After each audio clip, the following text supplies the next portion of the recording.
And the bad guy was like, "Why the fuck are we protecting a bunch of slave owners, hated black people?" That's how social. That's how socially, like, he was trying to destroy it, and the superhero came to protect it. So that's how socially conscious and invincible is. That's intense. Well, MMA fans, we got some anime fans. Hopefully, we've been talking about some anime: One Punch Man, DBZ, Omni Man.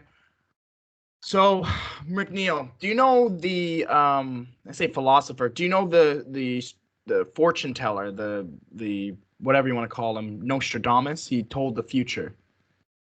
I know a couple of Nostradamuses. Nice. Didn't. Well, A lot I of like to those. fancy myself as maybe a descendant of Nostradamus. When I called basically all the fights, the Triller fights, and most of the fantasy football. So I don't know. I think Nostradamus. I have his, I don't know, DNA maybe in me, but maybe down the line. I kind of look like Pat yourself on the Nostradamus. back, Otis. Pat yourself on the back. Nostradumbass. I'm gonna start using that. You ain't no Nostradamus. You a Nostradumbass. Hey, but listen, you wasn't right, because listen, you said Holyfield was gonna knock out Vitor in one round, right? No, I don't think I said that. I believe another Nostradamus said that. So. I don't remember who though. And you remember what I told you? I said Holyfield's blood's gonna be on your hand.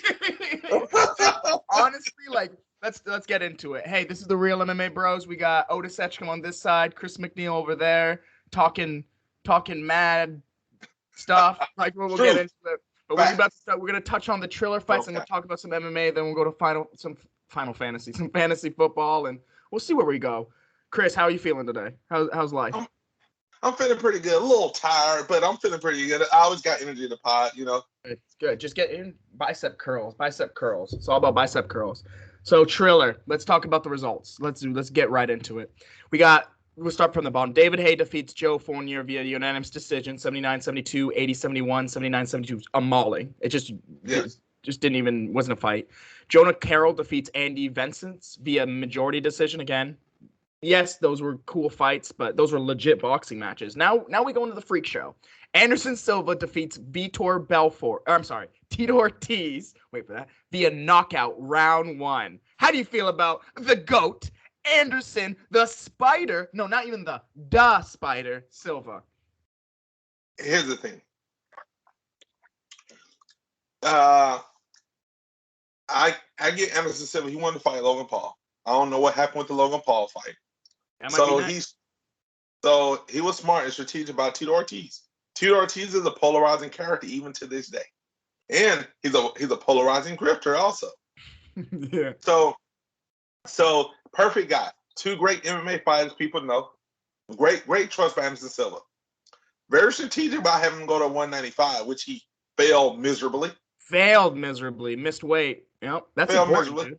But I'm just prefacing leading up to the fight when I'm going about the fight. So it was all good. I was looking forward to this fight. Really, I was looking forward to Tito Ortiz getting his ass knocked out. And he did. Tito saying there were punches to the back of the head. Okay. Yes or no? Were they okay? Well, let me go over the fight and I'll get to that. Okay. So fight starts, and Tito Ortiz took center of the ring, tried to be aggressive, as we know he is. He's what you call a donkey in boxing. A donkey in boxing is someone that goes forward no matter what, no skills, and overwhelms you.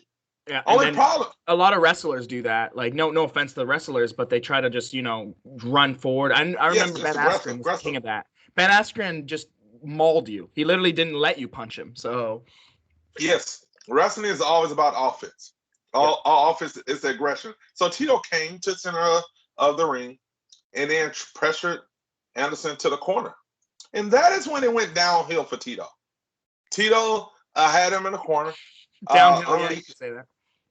Unleashing some slow punches. I'm talking about he did like 3 left hooks that was slower than Evander Holyfield. My grandmother, God rest her soul, passed away. She can throw better hooks than Tito Ortiz throwing right there. And the problem happened was Anderson Silva had head movement. He was slipping, ducking low, and Tito was throwing these left hooks. And Silva went low. Yep. Twist. And one right hook Bam, away. bam. Yep. Out for the count. Tito was out on his feet Yep. when that right hook came. And Anderson did some follow-up punches. Now, one of them to the back of his head, but Tito turned to it. It wasn't like a legal Tito turned his head to that. Yeah, if you go do a 180 and then while someone's punching, they punch you in the back of the head, it's like, dude, you're the one who literally just turned around. Like, while I was punching. And Tito was out cold. I'm talking about face scrub the ground cold. Yeah, he was done. He was done skis. Down goes Tito. What I wanted to happen happened. I said round 4. I should have. I mean, what did I say? I said anyway. Anderson Silva. And I said that was the most exciting knockout. Those are the ones that we need to like appreciate because that's a game aggressive Anderson Silva getting a first round knockout. He didn't even feel out Tito. He didn't need to. Like that's the thing. He saw Tito was just winging punches. He's like, dude, he can't touch me. So and he just like knocks him out. So it's beautiful. The GOAT is Anderson Silva. Everyone wants to talk about. Let's talk about this right now. Everyone wants to talk about the GOAT. Khabib, I'm sorry, Khabib's not in the talks of GOAT right now. If he comes back and maybe rattles off 2 or 3 big key wins, yes. But the level of competition and the way he wins, it just isn't there. It's not GOAT talk. Yes, he's one of the greatest lightweights of all time. No argument. Not GOAT. Jon Jones. Jon Jones is you could say he's the GOAT. I have no problem with someone saying Jon Jones is the GOAT. Like I said, the only person who has beaten Jon Jones is Jon Jones. So, like, how can you call yourself the GOAT when you can beat yourself, I guess? Like, he needs more, like, self-discipline. And then third, George St. Pierre. You could argue that, too, because the way he ended his career, too, he went up to the middleweight, got the middleweight championship, and then was like, deuces, see ya. Like, I destroyed welterweight for a decade, got the middleweight, and then deuces. Like, you could say he's the GOAT also. But those are the only 3 are in contention. Don't even come at me with any other noise. Like, those are the only. Okay. Since we went on down this route, we got time, bro. We got time. Since we went down this Get route, real with it. my order. My order is different. My order, okay. But number one, you can order them different, but it doesn't. Those are the 3. Okay. Okay. Some OG. Sorry to interrupt, but some OG people say BJ Penn or Matt Hughes. I can't even put them in. It was a different era. It's like the Michael Jordan and LeBron James question. Like, if you want to say Matt Hughes, BJ Penn, fine. If you want to say Michael Jordan, fine. But LeBron, it's a different era. Like he's going against the Kobe's. He's going against the Kevin Durant's, the Steph Curry's, the like, and he was still having success. Yes, he had Dwayne Wade and he had Bosch, but okay. Khabib is not in my GOAT conversation. Correct. Yeah, you can't put him in it. Why do you not put him in it? His multiple reason why I do not put Khabib in. It's almost like, to me, up until his last, I would say, 4 to 5 fights, he was Renan Barão. Good comparison. Like, the thing about what really made Khabib even considered was Conor McGregor. Yeah. If Khabib wouldn't fought, but if Khabib wouldn't have fought Conor McGregor, it would be no market behind Khabib because Khabib doesn't do the things to sell himself. Yeah. When he fought polarizing Conor, it made Khabib a likable character because people hate Conor and it made him a religious thing, whatever. But before that, Khabib was the workhorse, the unknown guy. The most notable thing people known about him was a freaking wig that he wore. Yep. The freaking wig that he wore. And leading up to the Conor fight, there was a lot of questionable things that Khabib did, starting with going to the doctor, getting an IV, all these things. Tiramisu, dude. Tiramisu. Downfall. Tiramisu. So that's why, and when you look at GSP, Jon Jones, and Anderson, right? Correct. Yeah. You look at their career. Okay, let's look at GSP. Look at all those guys. They go back 15 fights ago with all these guys. They was fighting prime time. We're talking pay-per-views. Okay, so let's throw in one other person. The only other person I can think of and who's legit is Fedor Emelianenko. You could throw him in the mix too. When he was on his stretch, he was just untouchable. Yes. Untouchable. I agree. And I agree. And what I was saying was, you could take Anderson, GSP, and Jon Jones. Yep. And I'm gonna pull a number out. 12 fights. If you go back 12 fights on each one of those guys, you know what they was doing 12 fights ago? Headlining pay-per-views, fighting the best of their division, finishing, and fighting the best of the guys. And also, all three of those guys have finished people in multiple different ways. Correct. Multiple different divisions, most of them. John Jones is thinking about heavyweight. John Jones think about it. Khabib is a dominant guy. His wrestling is dominant. But he doesn't finish in multiple different ways. You know what makes me sad, dude? Like, we're never going to have it, but a prime GSP, prime Anderson Silva at 185. How beautiful would that? That's literally, that almost makes me teary-eyed. That's like, literally, the greatest martial artist versus the greatest martial artist. Like, it's like... Well, from now on out, I'm no longer Chris McNeil. From now on out, I'm going by the nickname Mac Hondo, because that's what I am. I always keep it Hondo. Keep it Hondo. Mac Hondo, okay, now, we can do that. So she is Mac Hondo from this point on out. Because that fight could have happened, but GSP was scared. GSP had excuses. Hey, did you hear what he said, though? He said Dana White is the person who made that fight not happen. So, and I'm sorry, I gotta believe him. Dana White has said too, like the Fedor.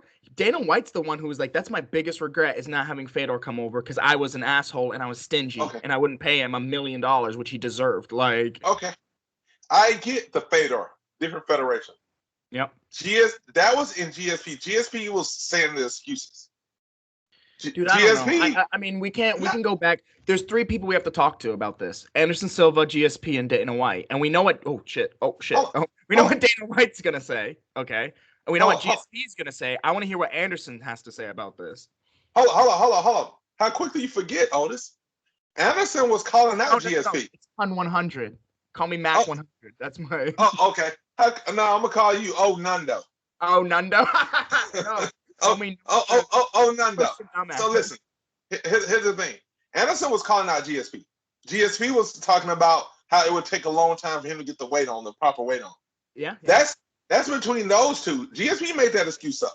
Yeah, but what makes me think that's not an excuse now is he went up to 185 and won the championship. So, like, obviously he could do it. Hold up. Yes, Mac Hondo again. You have a choice between fighting a prime Anderson Silva or a passing prime Michael Bisping. I don't know. It's so hard to say. It's hard to say fighters are scared of fighters. Like, I hesitate. I rarely ever say that because a fighter, I don't think is scared. I think what it's pros and cons. Like, like GSP is like, dude, what's the pros and cons of fighting Silva? Pro, it's fucking Anderson Silva, and I can cement myself in history. The con, he's an amazing fighter, and I'm not at 185 right now. And he fights all the time at 185, if not 205. The huge pro is fighting Anderson Silva, and no doubt, no discussion, solidify is the greatest of all time. But here's the Mac 100. Here's the Mac keeping it hundo. Money. Was he getting the money? Like, we need to talk to Dana White. What if Dana was like, okay, 500. I'd be like, if I was GSP, I'd be like, no. Like, you give me $1 million or nothing. You know that's what Dana said. Before Conor McGregor, the highest fight card was 500. And that was like John Jones was getting that. Like, Anderson Silva was still getting 350. Like, he wasn't even touching that. He had his endorsement money. Burger King was paying. Okay. And these guys, they was getting money multiple ways. Of course, endorsement. They were getting what was said. They was getting backstage money and pay-per-view buys. And remember, this was before PEDs, USADA, before Adidas, before Venom, all those. Like, because I know that GSP was getting, before Conor, GSP was getting close to, and he said this, he was getting close to $2 million a fight. He's getting around 2. I think it was close to that, but I don't think he was getting $2 million. I think what he was saying, he was getting with endorsement money. He was getting like $2 million because he had in Canada. He's a French Canadian god in Canada. He has endorsements with everyone. Same thing with John Jones. John Jones had Nike.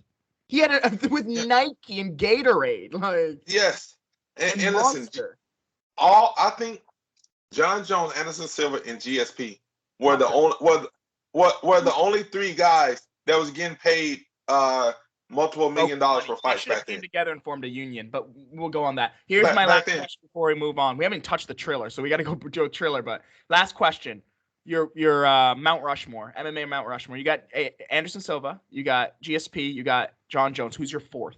Who's the last guy? This is where this is a debate because I don't know anyone you want, but I would say Fedor. I'm gonna go Mighty Mouse. Oh, good pick. There's another one. Dana White destroyed Mighty Mouse's career, basically. Let me tell you. I'm going. Mighty Mouse is definitely up there, but you know why? Up there, yeah. Technically, you know what? He was maybe the greatest martial artist of all time.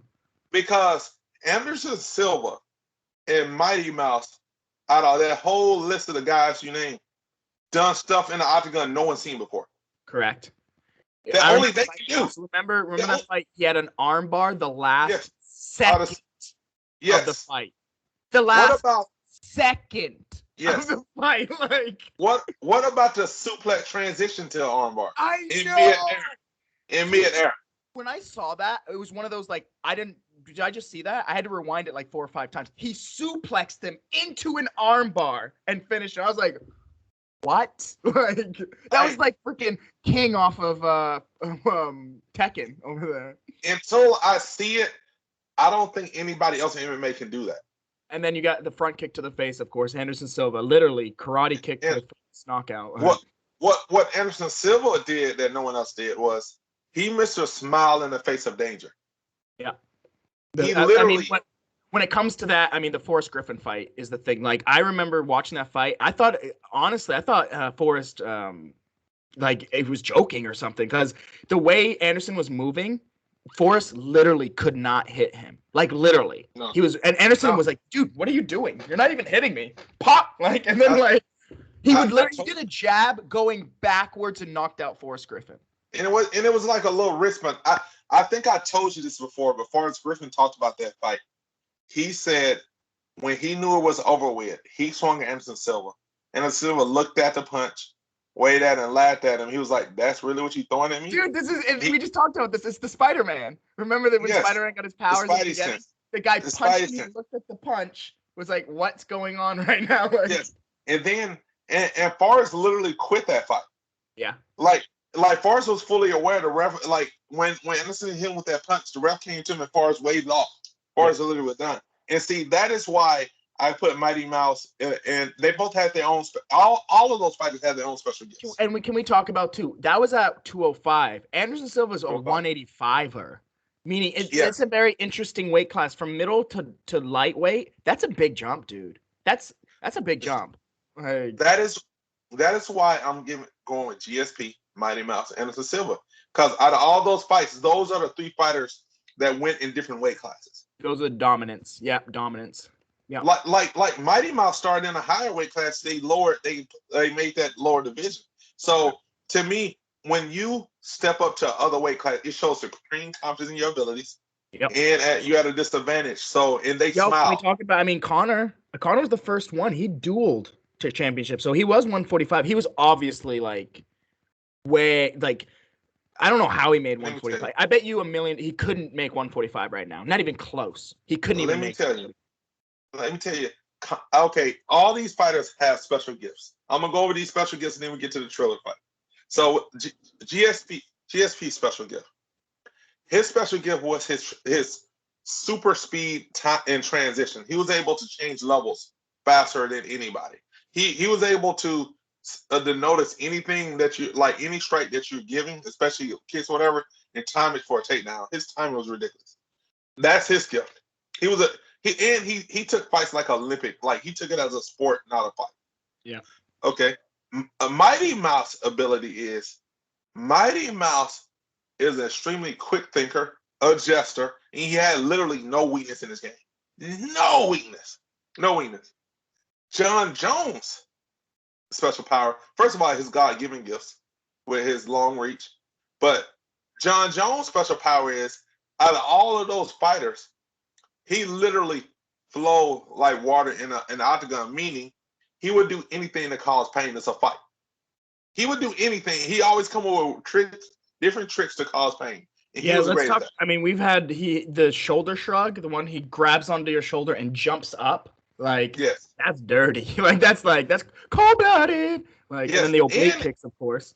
yeah, he's the original obliquer. So Yep. okay, Anderson Silva. He had the best eyes in the game. His eyes are insane. His spidey sense is insane. Anderson Silva did what Floyd Mayweather did. He take your strength and he take that strength away from you. And then when he does that, you have limited options and he know what you're gonna throw. And then when you throw it, he see it coming a mile away and he fucks with Matrix.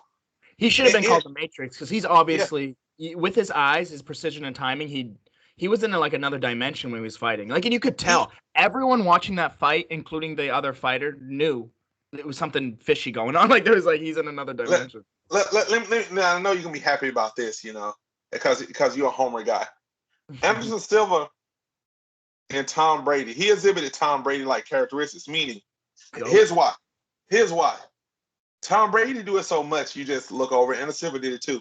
They was able to turn it on when they wanted to. It was almost like the moment you seen Anderson Silva put his hand out and move, you know he's about to knock the guy out. And he does, yeah. It's like it's weird. You can sense it. Like if you watch Anderson Silva fights, he's doing his thing, and then all of a sudden it's like a click, and he's like, oh god. And that I remember. He's like, this guy's about to be finished. Yeah, both Rich Franklin fights, he did that, and you can pinpoint the second. He's like, okay, now time to finish. He starts kneeing him, and you're like, oh god. Like the Chris Lieben fight. Let's be really frank and honest. That's a destruction. If Chris Lieben, first of all, Chris Lieben's a zombie, so you can't knock him out. Anderson Silva knocked him out. Like, not only knocked him out, 100% of the strikes. He was done. Like, he was still standing, but he was like this. What? Point. What? Point. Like, what? He literally nailed 100% of his strikes. But a little funny thing about that fight was what's even more entertaining than the fight itself for that one is the lead up of Chris Lieben talking trash about Anderson Silva. This pride guy coming over to UFC. I'm gonna show him the UFC this and third, and we see what happens. Everyone knew too. Everyone. I remember Rogan talks about it too. Like, people are like, dude, Anderson Silva's different. Like, I'm sorry. Like, different striker. He elevated the whole game. Like, everyone's like, this is Muay Thai. And like, this is okay. One last point before so we get back to Triller. When Anderson Silva first came fighting, right? I used to get him mixed up with David Loiseau. Yeah. David Loiseau is little known fact is Ariel Helwani's favorite fighter. Well, his first favorite fighter, I should say. Yeah. So I used to get him mixed up when I described to people. Yeah, the ball got a little bit kicking knee. I used to get him all mixed up. But anyway, so back to the Triller fight. Here we go. Next, we got Vitor Belfort. Hold on. Now Anderson Silva, I'm gonna comment off what you said about Anderson Silva. Okay. Here is why Anderson Silva is the GOAT. Greatest of all time. He has tried. He's a true martial artist, and he has been displayed his true martial artist in different forms of combat. From boxing, he always wanted to fight Roy Jones. Kickboxing, MMA, and he lives by the martial arts way. He's a true martial artist. Yeah, true. But so is GSP. You could argue. At 46. That's the big kicker. 46, dude. No. Okay, we'll leave it on that. We got some Vitor Belfort versus Evander Holyfield. And then we got Vitor wins via TKO round 1. How do you feel about this fight? I mean, going into it, we had the background noise of Holyfield super old. He's gonna get knocked out. This is dangerous for his health. Vitor is TRT Vitor. He's not like he could murder someone. How do you feel about the fight a few days after? Okay. Vitor is an ass bag 100. If he was a model of any type of car, he'd be the ass bag 100. Or a phone. Ass bag 65. Yeah, 100. Here's why. Okay, these fights was an exhibition fights. Well, they was marketed as, now this is piss poor on Triller. It was marketed as boxing fights, then all of a sudden changed to exhibition. So I was gonna say that's more Triller than Vitor though. Yeah. No. I'm gonna go to why I think Vitor is the ass bag 65. But hey, I just had to break it down how it was supposed to be official fights and then exhibition, and here's why I think that was an ass bag move. Because Vitor, here's why he's added back 65. This was an exhibition fight, and he could have gave the fans what they wanted. He could have extended the fight. Him and Holyfield could have fight because people want to see Holyfield. People want to see Vitor. Vitor came in there trying to kill the dude, and even when the dude failed, he kept coming at the dude, And my thing is, it was you're obvious. Mad at Vitor because he was fighting. It was obvious. Like the problem was, it was obvious that Vitor had the speed advantage and Holyfield was moving around. It was obvious. Okay. Are you Mac 100? Is your Mac? Here's the thing. Keep it 100. Here's the thing. It's an exhibition fight. They put a obvious person who shouldn't have been boxing. I don't care if you're a champion of the universe boxer. At some point, Father Time's gonna be like, it's over. And that happened. That was like 10 years ago for Evander Holyfield. So he was on borrowed time. Vitor is still. I wouldn't say he's a top level boxer, top level MMA, but he's legit. He's still in his 40s at least. Like he's definitely past his prime. But they put those two people in the ring, and they expected a circus, and they got a circus. That's exactly what it was. Vitor just mauled him like a bear. Mauled him. Yeah. And the ref, thank the Lord, stopped it before it got like really bad. Evander was saying yes, it was stopped early, blah blah blah blah. But just watching that, if you know, you know. Like I'm watching, I'm like, okay. Like after about the first 30 seconds, and hey, good for him, he lasted as long as he did. Like that was like. I totally disagree with the stoppage. No, I disagree with the stoppage too. I'll be honest, it was a tad early, but. Saying that, I'm not the referee. I wasn't there. I didn't see what was going on. It's different too when a ref's like you hear noises and sounds though. Like imagine if Vitor punched him in the side and you heard like like that, like a ow, like you're like oh god, like and that's what Evander was probably like his old man grunt. I want to see Evander answer the bell because it's been a while since Evander fought. I want to see him answer the bell. And listen, immediately here's my thing. When Vitor was hitting him, I can't say it was hurting Evander, but he was nailing some clean punches. And I think the referee stopped it because it was clean punches. I don't know if it was hurting Evander because the immediate second when he got Evander, he had all his faculties, right? I think it was the fact that Vitor was nailing consistently clean strikes. Yeah. And you know it. I don't care who you are. Vitor was nailing those clean. Give him another 4, 5, 6 clean shots. That could have been like night. That could have been like you're going in the ambulance. Like so. And the thing, I want to see him answer the bell. And also too, here's another reason why Vitor was asked back 65. He was celebrating that win as if he was a champion. Can we be on? Dude, Donald Trump was over there saluting him and like going back and forth like, Vitor, you are such a great fighter. There's other great fighters too. And he was like name dropping people like, yeah, there's Mike Tyson was a good boxer and who else? Okay. Way back when. Let's talk about Donald Trump for a second. Rocky Marciano was a great fighter. Let's talk about Donald Trump. Donald Trump was rooting for Evander to win. And then when he seen it was lost, it was up. Now, Donald Trump almost was going for Vitor because Vitor said "Make America Great Again" when he was coming out and pandering to Donald Trump. Trump loves that. He pandered to him. Countries knew our foreign policy was just stroking Trump's dick. That's it. If you did that, it's like Saudi Arabia did that. He loved Saudi Arabia. He loved him. Like, and then I couldn't stand listening to Jorge Masvidal suck up to Trump the whole thing. God, dude! It was insane. He has lost himself. It was insane. But it was insane. Now, the way Vitor was celebrating when he beat Evander Holyfield, the way he was jumping around and celebrating, you would think that he was the first guy to beat Floyd Mayweather.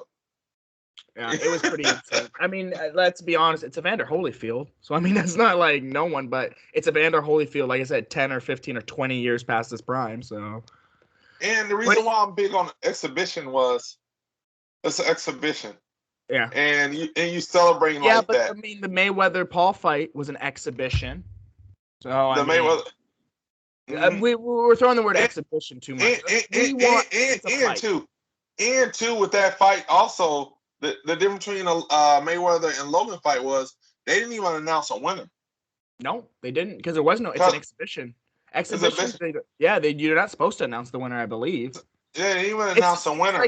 It's like if me and you went to go play a ball in the freaking at the gym or something like that, and we're like, okay, exhibition match. That's it. It's like me celebrating after that. It's just an exhibition. It doesn't count as a record. Like, the only reason why Logan was celebrating is because he made it the whole fight with Floyd Mayweather. Yeah, but that's big. And Floyd was saying he was trying to knock him out. So I mean, that's that's big. I understand that celebration. Yeah, I understand that. Win. Like, yeah, I understand that celebration. That's Vitor. One day. Here, let me ask you a question. No, we can't. No, we can't. Listen. So Triller. Listen, we missing key points. So we think about time. We got to get key points. Vitor calling out Jake Paul after that fight. Good. That's what you literally. Anyone who boxes should call out Jake Paul. That's it. At this point, if you want to get paid, that's the fight. Like that's the red panty. It used to be Conor McGregor. The red panty night is Jake Paul. It is Jake Paul or Logan. You get if you fight a Paul brother, the day after you're a millionaire. Like you're like a big millionaire. And you know what I love about the Paul brothers is? I love so many things to love about them though. No, here's what I love about the Paul brothers. These fighters just don't freaking get it. Vitor don't get it.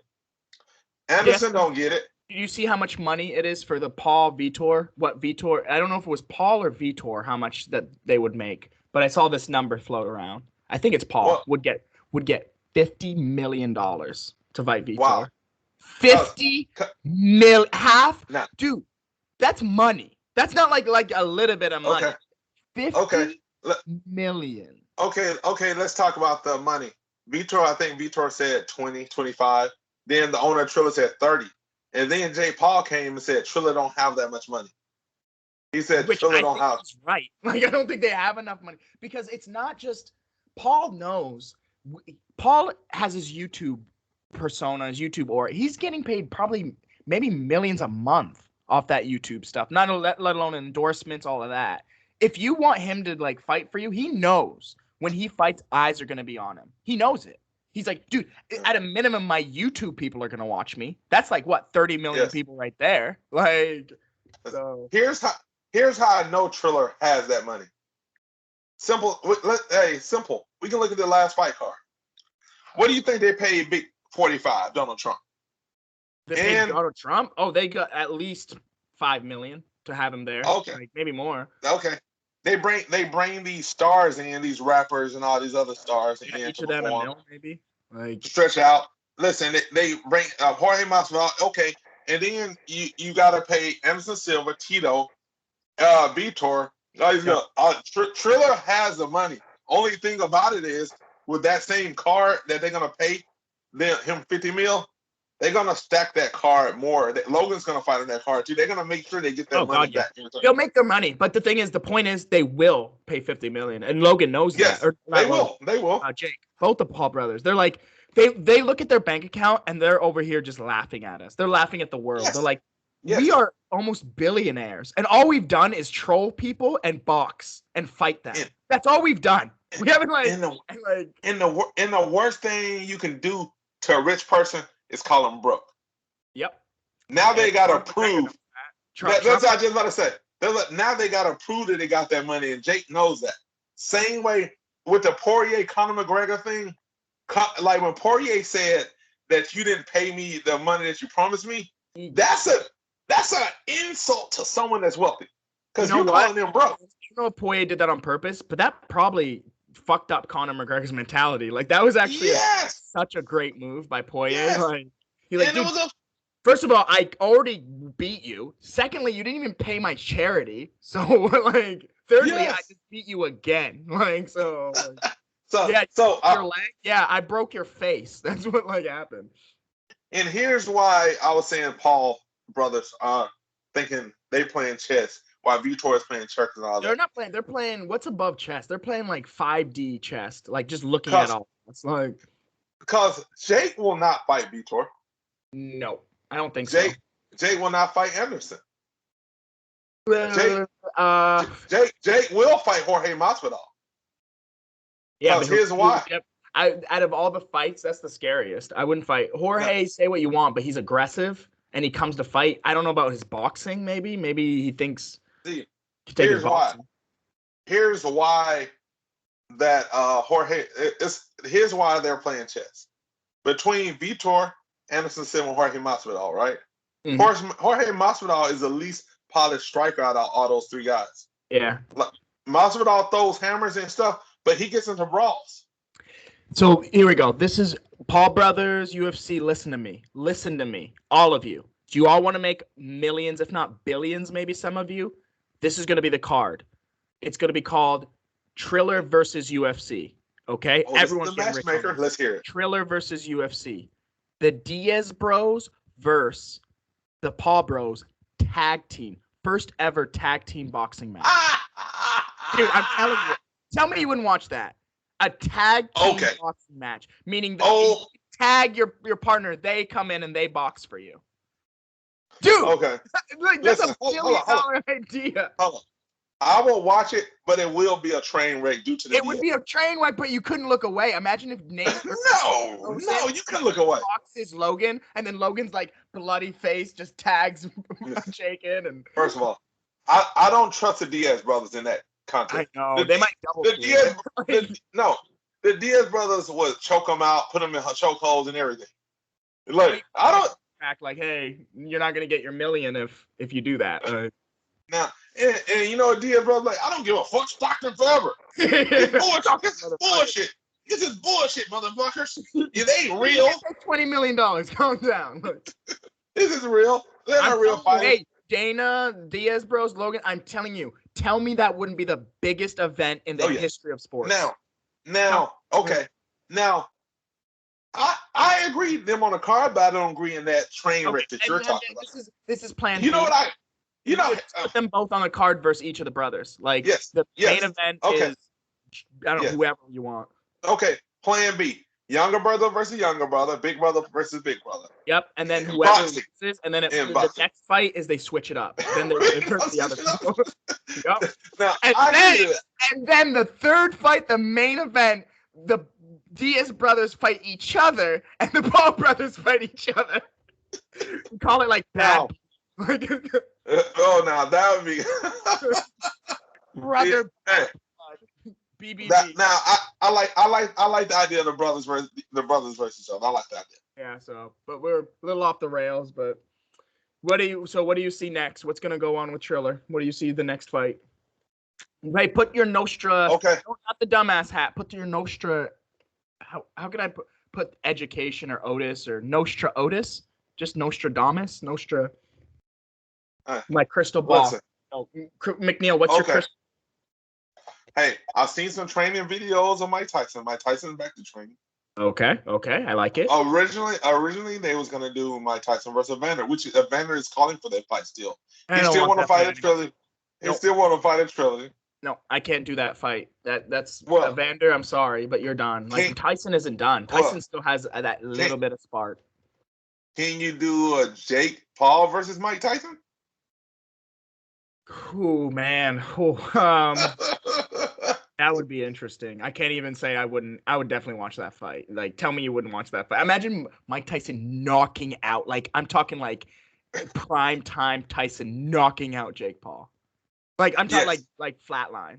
Like it will be a flatline. Like Morrison, like that type of knockout. Like like a swings his head. He's like. What?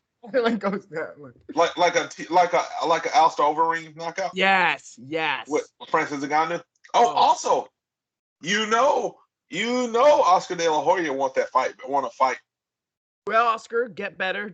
Hopefully COVID didn't destroy you too much, and you can come back and you can fight Jake Paul. You can fight Vitor. I'm telling you, Vitor, Oscar's still there. I mean, I'd like to see that. That's a hard question because there's so many train wrecks that Triller can do. I literally was gonna say that. I was like, there's so many train wrecks that Triller was gonna do, and the words came out of my mouth and went under. There's so many train wrecks. We could go down the list. Like, there's like 15 different fights. You could put even Woodley back in there and put Woodley. Yes. Like, I don't even know. Like, Woodley could throw himself back in there. Like Woodley versus De La Hoya.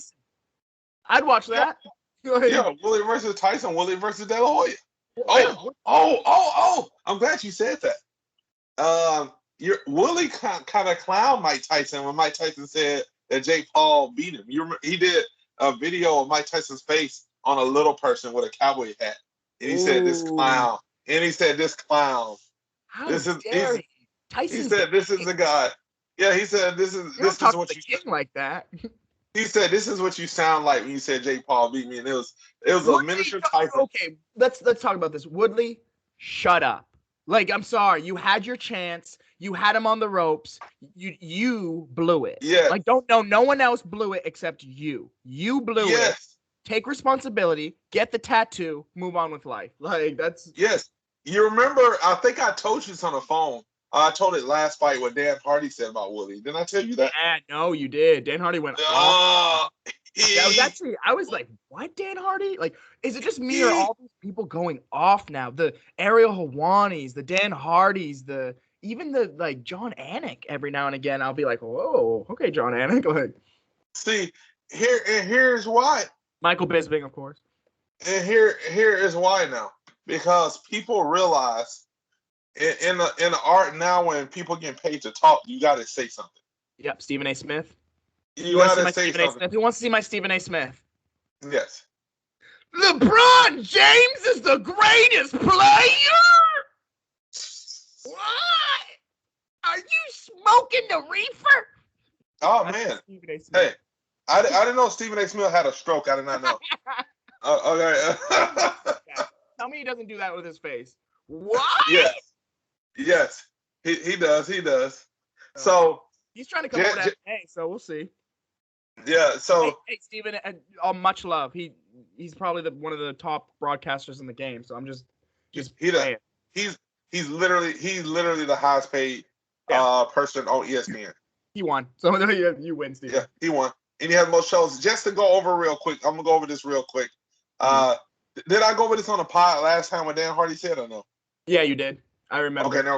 Okay, never mind. So, but anyways, everyone's going after Willie, and a lot of people saying Willie won the fight also. But Willie, like this is my point. My whole point is you had your chance. Like, was it fourth or fifth round? Whatever he was backpedaling, he had him. If you that's when you empty the gas tank, and then you die on your shield, or you get victory. Like one or the other. You don't pitter patter to a decision. And he had opportunity for a rematch. He didn't get the tattoo. He changed the narrative about a tattoo. Yep. So he don't deserve it. He deserve it. So if he gets it, awesome. If he does, I still like Tyron Woodley. Don't get me wrong. I think he's I do too. He's a Hall of Famer. He's legit. For sure. But it is what it is. Okay, what's next? Oh God. So what's the topic? Where are we at next? Well, we just went over all the Triller, right? Yes. So now we're gonna go over upcoming UFC card. So we got UFC. Which is really interesting. September 18th, so 2 days, dude. We got so many fights left and right. So this Saturday, we got Anthony Smith versus Ryan Spann. Ian Kutalama versus Devin Clark. That's going to be a banger. I'm excited for that. Ariane Lipski, who I love me some Lipski. She's a beautiful, beautiful woman. And then the rest are pretty much no names, but Jaquan Buckley's fighting Antonio Arroyo, that's a great fight. That's the first fight, but I guess the only thing really of note is Anthony Smith versus Ryan Spann. I think this is one of those like, hey Smith, we like you, please win. Like if you don't, we're giving you this fight. It's a main card. You get your money plus you get a win. Ryan Spann, hey young boy, you beat Anthony Smith. You're in contention now. Like he fought John Jones. Now you can fight John Jones type of thing. So yes, and the way Smith's been talking. Raquel Pennington's coming back. She's versing Pani Kianzad. On this card? Yeah, on this card. It's a prelim fight. Ooh, how the mighty have fallen. Ooh. Yes. Guess how many prelims there are? 1, 2, 3, 4, 5, 6, 7, 8 prelims. Oh, you know what's crazy about all of this is? What? A week ago, it was only like 2 fights on this card. That's what I'm saying. On the main card. So what they're doing is they're stacking the UFC's smart. They're stacking the deck. They're getting tons of fighters and then being like, hey, can you fight in 2 weeks? Okay, bam. We're going to put you on this card. This way, if they didn't get a main event, they could just switch these fighters to UFC 266 or if someone drops out. It's very smart, actually. But, dude, I love this fight. Montel Jackson versus JP Buys. Who's the black dude in that fight? JP Buys? No, good guess. That's who I thought. No way! Montel Jackson's the black one, and JP Buys Oh. is the white one. JP Buys. I love that name. Hey, you cannot get blacker than Montel. Just to let you know. Jackson, dude. Montel Jackson. That's almost. That's like what's his name? That's almost like Leroy Jones. Samuel Jackson. That's like. Yeah, either Samuel black dude, or he's 1700s freaking. Samuel. Okay, so that. Let's talk about the big stuff. UFC 266. Okay, we're gonna go top to bottom, or bottom to top. I'm sorry. We got Jessica Andrade. This card is stacked. Jessica Andrade versus Cynthia Calvillo. Great fight. I'll give my 2 cents. I think Jessica Andrade is literally we'll talk about our OnlyFans after this. Apparently she's making some money off OnlyFans, but no way. Yeah, man, like a lot. So look up that story, Jessica Andrade OnlyFans. But I'm researching as you speak. Yeah, research. So Jessica Andrade is literally, she's always right there. She's always right there. Yes, she's a little. At flyweight, she's not undersized. She's actually pretty good size for flyweight, but she's always the smaller fighter, like at least height-wise. She should steamroll Cynthia Calvillo, like steamroll her. I don't think Calvillo's ready for this type of level of competition. Like I said, Andrade is right there. She's not only right, she's right there with strawweight and flyweight. So she's very strong. Her wrestling's phenomenal. You can't knock her. It's very hard to knock her out. So. And then next you got Curtis Blades versus Rosenstrike. Great fight. I love that fight. Nick Diaz, Robbie Lawler, Shevchenko. I love Valentina Shevchenko. She's literally like my dream human being. She's literally the best. Versus Lauren Murphy. Rest in peace, Lauren Murphy. And then Alexander Volkanovski versus Brian Ortega. Great card. How do you feel about it? Okay. 2 things. After extensive research, since we're pretty much when you really think about it, it's our job to research things. Yeah, it's also our job, investigating reporter. So after extensive research, I have I can confirm what you said. Yeah, there's conclusive evidence that she does have an conclusive. Yes, and there's also evidence to prove. If to remove any doubt, she's definitely born a woman. Yes, she is. Yeah. And I see everything. Yeah, that's it. You think I was lying? You're like, OnlyFans is like. Okay, listen. It's our job to make sure we put out great information. In fact, we only put out accurate information. So listen, it was hard for me. This was one of the things I really didn't want to do, but I got to give it to the people. That's a legit. Team, bro. Take one for the team. I took it for the team. So let's go to. Andre, while I was doing research, you want to know a few fights, and I appreciate that. But now, let me go over the Jessica fight. Okay. From what I just seen there, she's definitely been working out through and through. Her body is firm. She's a speedster. You was right. She is small for the division. Cynthia Calvillo, now since weed is legal, because she was getting suspended a couple times a week. Like she's a more. I would say she's a more dynamic striker than Jessica Andrade, but with Jessica Andrade, I don't really say aggressive, but she's definitely more volume striker. But what Jessica has is she's a short Toquinho tree stump, and she's a powerhouse and aggressive. If she grabs her, bye Cynthia Calvillo. So I'm gonna go. Going for Jessica Andrade. Andrade versus Rose, where she literally picked her up, slammed her on her head, and knocked her out. That was my like holy criminy moment, like with her like jumpings. But yeah, I think Andrade on either decision, 3-round decision, where she tries to like fight, like she tries to striking, or she just mauls her like TKO first round. And the good thing with Jessica, the advantage she has is she's been used to fighting 5 rounds this whole time, so she's gonna give it her all in 3 rounds. So I'm going Jessica Andrade. I got Jessica. Then we got Curtis Blades versus Rosenstrike. Great fight. Okay. Hold up here. Okay.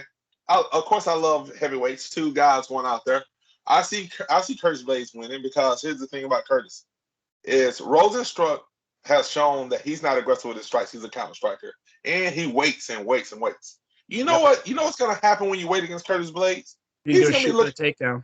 He's gonna be looking up at the sky and take down. And Rosenstruck hasn't shown me any grappling. As soon as Rosenstruck's gonna wait for it, and then bam, he's gonna double him on the ground. 3 rounds, just domination. Yes. The only way Rosenstruck wins this is the first few minutes he goes aggressive and clips him with something. And let's be honest here. The only reason why Curtis Blades is not fighting for the belt is a perfectly timed uppercut from Black Beast. Yeah, Black Beast is amazing, but Francis Ngannou is gonna rail the heavyweight like literally just go up and down the heavyweight division. I don't see anyone touching Francis Ngannou. Who's he gonna fight? Is he gonna fight Curtis Blades? No. Is he gonna fight Rosenstruck? No. Are you poo-pooing Cyril Gane? Do I think Francis Ngannou is going to beat Cyril Gane? I do. I think Gane, nothing against Gane. I think Gane is amazing. He literally beat Derek Lewis pretty handedly.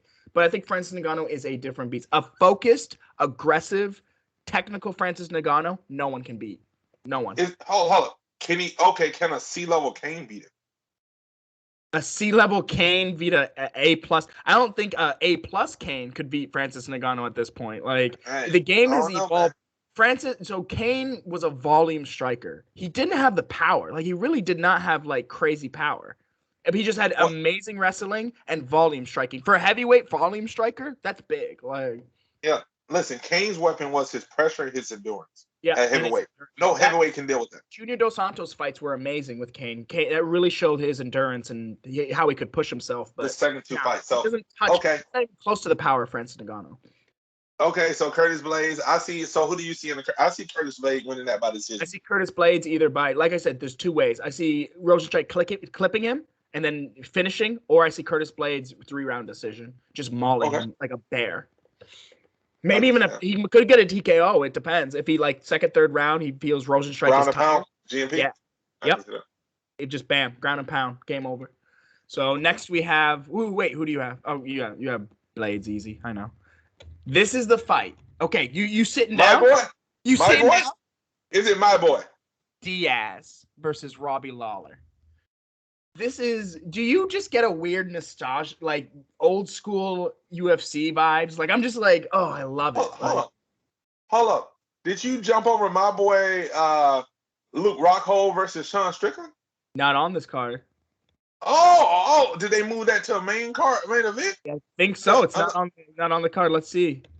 That's so weird. Yeah, not on the card. Dan Hooker is, though. Dan Hooker, Roxanne. Oh, Marlon Moraes. Dude, this is a stacked card. Yes. Dude, look how many fights. In the early prelims, there's 1, 2, 3, 4, 5 fights. Prelims, there's 1, 2, 3, 4. And then main card, there's 1, 2, 3, 4, 5. Talk about night of fights. It's insane. But Nick Diaz versus Robbie Lawler. Who do you got and why? Okay. Let me preface by saying this. I am the biggest Nick Diaz fan. I love freaking Nick Diaz. I love his fights. I'll double that. That's correct. I'll listen. Not only his fights, I love his personality, his aura that he has in the octagon. I love Nick. So I'm just impressed about that. So just let you know. You're a little biased. Yeah. No. Okay, listen. With Nick, Robbie Lawler hasn't been looking like Robbie Lawler lately. Yeah, Robbie Lawler is a little what they call in the South long in the tooth. Yeah. He's a little long in the tooth. Father Time is getting Robbie Lawler. Although Robbie does have 2 things, 2 significant advantages over Nick: speed and power. Yep. But then again, everyone has speed and power over Nick, and he still trashes them. So. Yes. There's been one person that Nick has had a speed and power advantage in his No, it has. Robbie Lawler, he's on a 4-fight losing streak. Lost to Rafael Dos Anjos at UFC on Fox December 2017. Lost to Ben Askren, that crazy bulldog choke, March 2nd, 2019. Lost to Colby Covington, unanimous decision, August 3rd, 2019. And then recently lost to Neil Magny, August 29th, 2020 by a unanimous decision. So he's on a 4-fight losing streak. Give him this could be 5 fights in a row losing streak. Do you call it a career at that point? I think at that point, Dana's going to do what he normally do. He's going to be like, I recommend retire. He needs to retire. He's going to try to look out for him. At this point, that's 5 in a row. Like, why make your Nick is not hurting for money. I don't think he is. Like, I really don't. I think he's in the weed business now. Like, he's doing that with his brother. I see they're doing a bunch of stuff in that front. They're businessmen now. Like, when you can quit in your prime for 6 years, you're not struggling for money. Correct. That is correct. Same thing with GSP. GSP was like, nah, I'll come back when I want to come back. Like, yes. So I'm going with Nick Diaz by TKO. I'm going by Nick Diaz. I think both fighters are going to be in it to win it. So I'm going to get Nick Diaz by decision. But the TKO is not crazy. But I think Robbie Lawler TKO is not crazy either. The point is we haven't seen both these fighters for so long that it's kind of a flip of a coin. Like, when I say UFC old school vibes, it's like not knowing. Like, you didn't know the fighters. Like, you're just like, who are these two guys fighting? Like, who's better? Like, well, if it make it past the 3rd round, the chances for Nick to get a TKO is higher. You are right. It's a 5-round fight. This is the 3rd fight in the fight card, and it's a 5-rounder. Interesting, huh? That's very interesting. Which means they want Nick to win. Yeah, but let's not front. Robbie Lawler has had some 5-round wars. Carlos Condit, Rory McDonald. He finished Rory in that one. Like, he's had some 5-round wars. Like, what's his name? Were they 5-rounders? Yeah, well, I think he ended the 4th round with Roy McDonald, but the Carlos Condit was for the belt, I believe. And then what's his name? Johnny Hendricks. He beat Johnny Hendricks. I think that was 5 rounds. So yeah, so I think too. I take the triathlete. I think 1 and 2 is Robert Lawler's chance to finish in 1 and 2. 1 and 2, I agree. Because what the Diaz brothers do is it's unmatched, and Nick is even better than Nate. Is they put a pressure on people, and not just the obvious pressure with the striking and stuff. They put a pressure with their aura and who they are. That the fighter who's fighting them thinking, oh, they're just gonna keep going. They're taking all my punches and they keep going, and it mentally fucks with the fighters. Yep. Oh, side note, did you watch you said last pod you said you was gonna watch the Paula Daly Nick again? Did you do it? No, I didn't, but I mean, it's etched in my mind. I know that fight. Okay. Like, I literally close my eyes, I can see it. So. Oh, okay. So I'm gonna go Nick. 4th round TKO. But if it goes to the ground, it could be a submit because the Diaz brothers are great submission. Yes, they are, and that's a fact that people never talk about. They're like experts on the ground. Like, it's not like they're snipers. Like, they're actually better on the ground than they are. And that's saying a lot. That's saying a lot. Yeah, that's crazy to say, but it's true. Like, that's their background. That's saying a lot. Yeah, so, and they're coming from old school like Gracie jiu-jitsu stuff. So I mean, that's crazy. Next, we got Valentina Shevchenko versus Lauren Murphy. I'm saying this. If Valentina, I want to propose to Valentina. Like, she's not a real person. I think she's literally like she's a spy or some sort of like she's just so perfect. She's literally perfect. Like, we'll talk MMA right now because we'll keep this an MMA podcast. But MMA, she's flawless. She's literally flawless when it comes to technique, kicks, I agree. She's on the ground. She makes no mistakes in a fight. 0 mistakes. The only way she loses is if she goes against like an Amanda Nunes, who just like literally is just physically dominant, like way stronger than her. BT Dubs, that was a split decision. So like she fought an Amanda Nunes who's way bigger and stronger and still put a split decision. So and she fought her twice. And she fought her twice. Was it both split or just one? And Amanda did not finish her. No. That lets you know how bad she is. Flawless. Like, if we talk about flaws, Mighty Mouse is the same way. Mighty Mouse, where you're like, his strike, you hear her yell every fight. She's like, like every fight, every punch is just like it's flawless. It's just flawless. I'm a little biased. Yeah. And then Lauren Murphy, she's I don't want to be mean, but she's going to be a punching bag. She's literally going to be a punching bag for Valentina. If you have money, put it on Valentina. I don't see any way Lauren Murphy wins that fight. Zero. I don't decision, submission, knockout, TKO, crazy bomb dropping in the middle of the ring and on Valentina. Like, even that's probably not going to happen. So, you know, the one thing that I admire about Valentina over everyone, because listen, you pretty much said a lot, but I'm not gonna even talk about anything you said because you said everything. You know the one, you know the one thing that I admire about Valentina. What? Is we spoke about that a few podcasts ago. I don't want to revisit that. I don't want to get counseled. I don't want her knocking at my door. You know? So here's what I admire about Valentina over a lot. She was the one fighter that nothing will get to her head and she would never take a night off. She would be game at all times of playing. So for someone to beat her, something miraculous need to happen. She will not get in her head. She will not take a night off. She keeps going. She will not have a mental break. She's flawless. So it's hard to beat her. It's hard to beat her. You're right. It's hard to beat her. I want to say it's close for these girls. It's close to impossible. Like I don't see anyone even close in the division. Do you see anyone even? The only way is Amanda Nunes. That's it. And to add to your point, she's one of the 2 fighters in the UFC that has flawless technique. There's Charles Oliveira, Dubronx,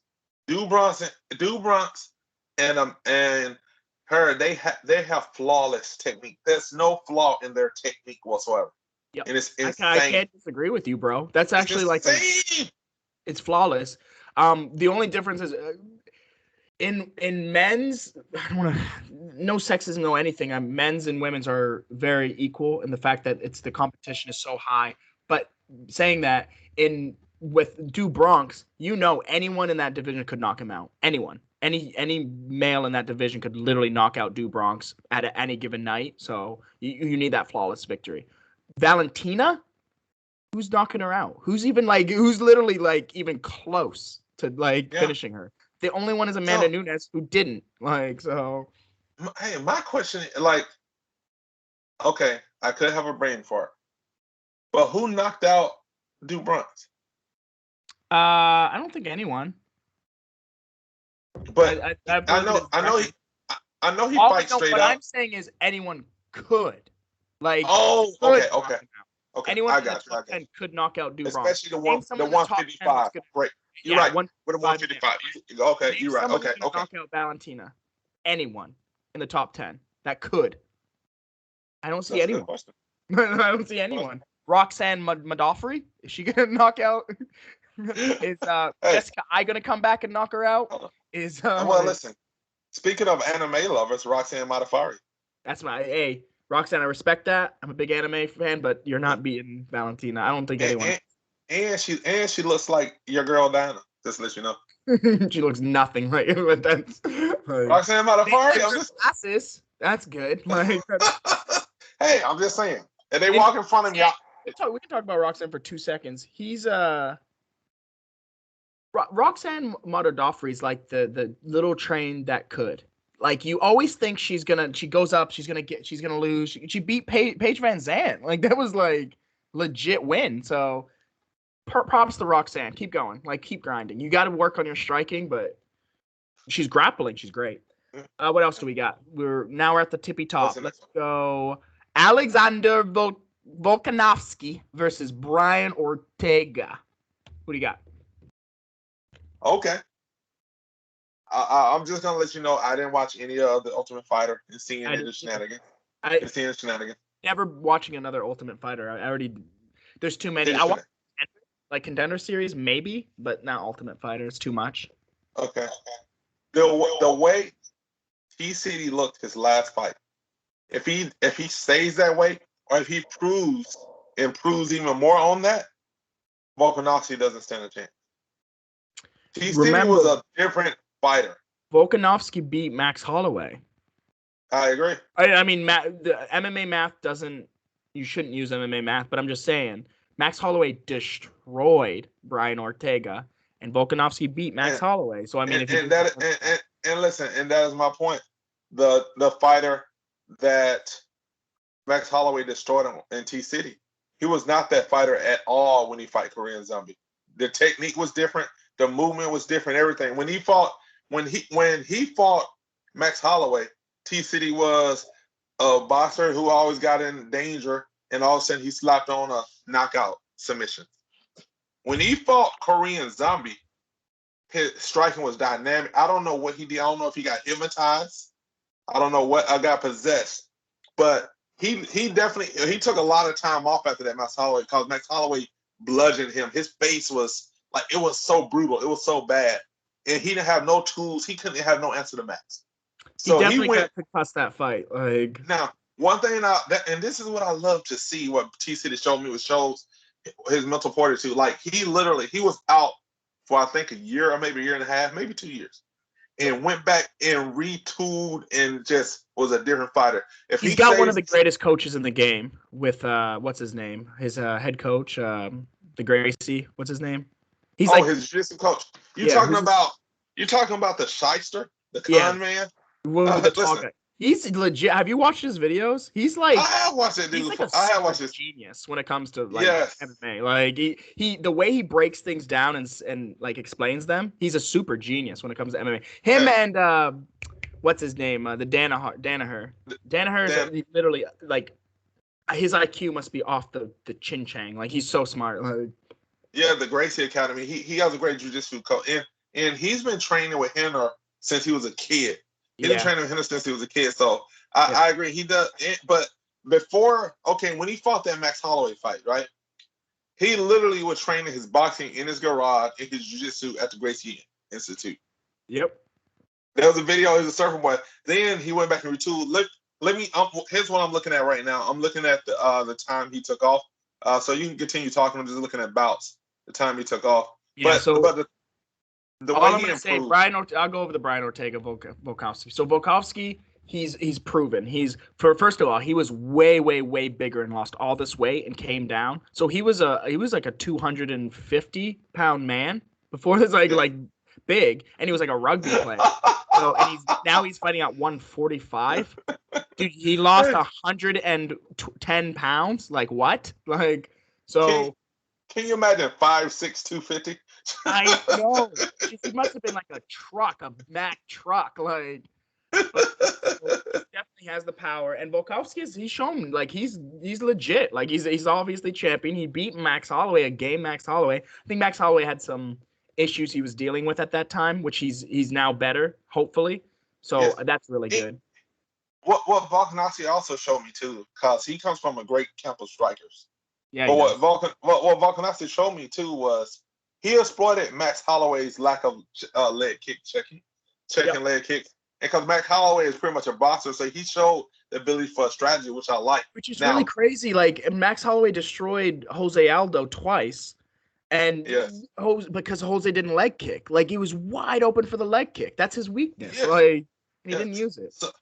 So it was a year and 10 months that he was out, and he came back a new fighter. Years, crazy. He was out because he was healing and retooled. So I give him credit for that. So but anyway, so I in that fight, who I see winning. Again, this is the head and the heart. Who I want to win is different from who I think is going to win. Oh, who do you want to win? I want Brian Ortega to win. I really want Brian Ortega. I think that would be good for the division. I think it'd be good for everything. But Volkanovski's no joke. And I think Volkanovski, if he's smart, doesn't put it. If it goes on the ground, I got to give it to Ortega. I think Ortega's going to submit him. Like, seriously. Ortega, the way he submitted, was it Frankie Edgar or was it Cub Swanson? It was one of the two, I think. But he is so slick and fast with the submissions. If you get in a Brian Ortega submission, tap, because you're either gonna pass out or he's gonna break something. Like, so. Okay, Brian Ortega and Duke Bronx have knockout submissions. You love it, Duke Bronx today. It comes at a second. Like, they can literally knock that. they get aggressive and the submissions come at a second. So they act, you're so right. What did you say? Their submissions are like knockouts or submission knockout submission. It's knockout so true. submission. It's so quick. It just and if it's in, it's over. It's like a knockout. It's like in out. Yeah, they're done. They're done. So I'm gonna roll with T City. So yeah, hoping. I hope I am wrong. I'm saying that first. Nostradamus, please be wrong. I don't think Ortega. I want him to win. Like I really do. Ortega has a bad case of coming from behind and then winning. Like he thinks he can always come from behind and win, but Volkovsky, that's not the one to do that with. Like he's like Volkovsky will box you up for 5 rounds. Like and see, that was my point with T City before Korean Zombie. He was kind of sloppy and he ended up getting in danger on the feet. And then all of a sudden the person get too aggressive and he slapped on the submission. Right back, yeah. That's happened multiple, but he's had so many third round come from behind victories. So many. Where he lost the first round, lost the second round, and then knocked them out in third. Like and a Clay Guida fight. That was pretty crazy. Crazy Clay Guida fight. Oh my God. And then all of a sudden he came. So I'm gonna go with T City by I'm gonna go with T City by because Volkanovski is a grappler. He loves rounds. I'll say T City by submission, 4th round. 4th round. Good. Okay. T City 4th round submission is a good bet. I bet you could get some good money on that if it comes back. But again, the easy bet is Volkanovski decision. If you want to make some money, I'd say Brian Ortega 4th round submission. That would be pretty epic. That'd be sweet. But I could see that happening. Like I mean, Ortega's so tough. Ortega's tough that he can take a beating and then come back and submit you. So. Hello, you said it's 266, right? Yeah. 266 and 268 are stacked. Ridiculous. I'm telling you, the next few cards are they're like unbelievably stacked. Like they're like, we're in the heyday of MMA right now because we got 3 fights that arguably all should be main events on 266. And then 267, we have freaking, first of all, look at all the fight nights. We have 1, 2, 3, 4 fight nights in a row. Like, and then UFC 267, dude. First of all, they don't even have all the fights, but they're just starting out. You got Jan Blachowicz versus Glover Teixeira, huge fight, and Sterling versus Peter Yan. Dude, you got 2 double championship fights. Then UFC 268 is the greatest card. Maybe that you've been wanting to talk about for the past 2-3 weeks. I know. Let's talk about it. Let's go. You know what? Everything's out the window. No, there's no script. Let's just talk about this. Okay, I'm gonna give you your chance. Here you go. Your chance to talk about UFC 268, which you've been begging to talk about this card for the past 2 pods. I know. Listen to this. I'm so tired of it. Go. UFC 268. We start out with Frankie Edgar versus Marlon Vera. Okay. Yeah. Then it just gets sick nasty. Then we just go into this weird territory where all of the fights are just Sean Strickland versus Luke Rockhold, Justin Gaethje versus Michael Chandler, Rose Namajunas versus Weili Zhang, who arguably they just had the fight of the millennia last fight. Madison Square Garden. Like, Zhang did with what's her name with freaking I always get her name wrong. Zhang's fight, her last fight against where she lost. Rose Namajunas. No, Zhang. Oh, Wally Zhang. Let's see. Because who has the belt? Rose just won the belt, right? Yeah, against Wally Zhang. Yeah, she just won. Yeah, but Zhang's fight against what's her name? Where she gave. Before that, the Polish chick. Yeah. What's her name? My girl. Young Jake. And then Kamaru Usman, the Nigerian Nightmare versus Colby Covington. Tell me this card isn't one of the greatest cards. Like, okay, the match is out of this world. Okay, when we were talking about earlier of the makeshift Triller cards and potentially $30 million, this is what we're talking about. When you demand a big pot and you go to a big stadium, you got to have a big fight card. And this is Madison Square Garden, and they definitely follow through. Frankie Edgar versus Marlon Moraes is the first card on the main card. PT Dubs, the prelims, we got Alec Quinta versus Bobby Green starting us off. And Jermaine Durandamy versus Irene Aldana. Ooh, that has title implications right there, too. So, I think Jermaine just pulled out for that Oh, card. did she? She better not. Yes. Oh, Yes. So this card is fucking insane. It's I wouldn't be insane. surprised. I wouldn't be surprised that the price of this card would be $100 HD. No, if it was $100, that's not even enough. I would even say like maybe it should up to 120 the pay-per-view. Like it's so good. Like this is one of those cards that you pool all your money together with the boys. You get a bunch of pizza and wings. Everyone from 5 o'clock on, you just sit down, eat pizza and wings, and watch knockout after amazing fight after amazing fight, and just yell at the TV all day. Like and have a great night. Because let's be honest here, they got to pay those New York taxes. Yes, that's why Sean O'Malley literally was like, I'm not fighting in New York because the taxes are too. They tax apparently the heck out of the money. Yeah. So. But whatever. Yeah, so, like I mean, this card is insane. Yeah, this is one of the cards get with your boys. Hey Otis, come on down, brother. What day is it? I might November 6th, dude. We got a few months. Yeah, come on down. Hey, listen, come on down, man. That Yuma weather is gonna be nice and brisk. It's gonna feel like summer. You're gonna leave the super cold for nice and brisk. Well, I'm just last time I was there, it was so I'm used to the heat, but it was hot. Miserable. It was miserable. It was miserable. It was hot. Like so I tell you what, we don't really have to go over winners because it's a while away and potentially some things could change. Let's go over winners real quick. I want some Nostradamus. I'm gonna call every winner. What is it? September 16th. Look back at this thing. I'm gonna get every single winner. Let's go. Frankie Edgar, Marlon Vera. Marlon Vera. Okay. I'm gonna go Marlon Vera. Marlon Vera. Yep. Sean Strickland, Luke Rockhold. Oh. I already know you. My boy Luke. I'm going opposite. Sean Strickland. I think Sean Strickland's gonna box the F out of Luke Rockhold, and he's not gonna be able to handle it. So you think left hook knockout? Which is Luke's Achilles heel. That's Luke Rockhold's weakness, his kryptonite, by the way. So I just see it decision, but I mean, if Sean Strickland gets aggressive, maybe I could see the left hook. Yeah. Here's the thing. Luke Rockhold has been training a lot. Khabib actually been one of his main trainers. So Luke Rockhold has the same. Okay, I don't want to interrupt, but DC has the same weakness: head kicks.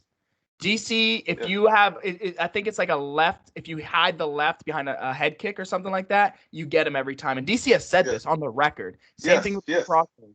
John Jones even called it. John Jones even called it. He said, "I'm gonna knock you out by a head kick." Yeah. John Jones told him that to his face.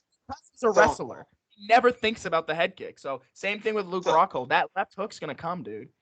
So what I'm saying is, if he implements the Khabib as an aggressive, take him down, Strickland don't stand a chance. So Luke is another one whose ground game is super underrated. He's one of the top tier ground guys. Like top tier. Listen, he had an inverted triangle from bottom on freaking what's his name on the bald guy. I think from Maine actually. Tim Bosch. You remember that fight? Let me tell you. Inverted triangle. Let me tell you something about Luke Rockhold's ground game. There's two people in the sport of MMA, definitely the UFC, that you don't want to be on the bottom and they're on top of you. John Jones and Luke Rockhold. John Jones, first of all, doesn't matter where he's at, he can throw down elbows as if he was in full. Like, he can throw down elbows as from any position. Luke Rockhold smothers you, and you can't get up. Yep, you're right. His top control is absurd. First of all those AKA guys, amazing. Khabib, DC, Kane, Luke Rockhold, like they could have all been champions at the same time, like legit. Yes. That would have been crazy. And listen, this is another crazy take. Out of all those guys, DC has the worst top game out of all three of those guys. That's crazy, yeah. Which is he don't even use it. He don't even use it. No, he doesn't use it. Because he's so that dirty boxing. Because he's so tough. He's like, no one's gonna knock me out. Which game? He doesn't even use it. So next one, Justin Gaethje, Michael Chandler. Ooh, now we're talking. Now this is tough. Like now we're talking. I don't even know. Flip a coin because I'm gonna say, I'm gonna go out on a limb. I'm gonna go on a big limb. Michael Chandler. That's where I'm going. That's where I'm going. I think Michael Chandler, his wrestling, he's gonna use it. And he's going to be like, dude, I'm not getting in a freaking scrap with you, dude. You can get in a scrap with yourself. He's going to wrestle him, wear him down, 4th, 5th round, game over. He's going to unload. Here's where I'm going, Michael Chandler. Michael Chandler's low, and he has more speed and explosiveness than Gaethje. Gaethje is tough, and he overwhelms you. He goes at it.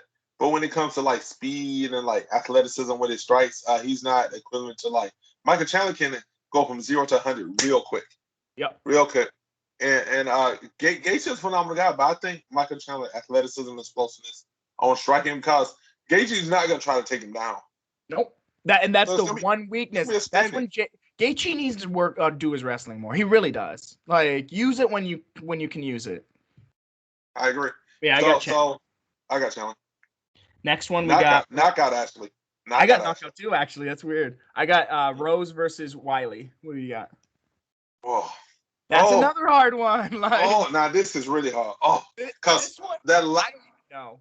Okay. This is my reasoning. Wiley is literally like a robot. She's like, have you seen her training videos? She's a robot. She's literally like a robot. I don't know how to say this. An android or whatever. See, Rose is tough, but she's not a robot. Like I'm just saying. Like, and the thing about that last fight, it was so quick. It was Wiley didn't even get a chance to get going. Yeah, we don't even know what she. I hate. This is my thing. If it's a championship fight, let it go. That's my thing. Let it go. Like it's a championship fight. If someone gets injured for the rest of their life, at least they went for the championship. That's what I'm saying.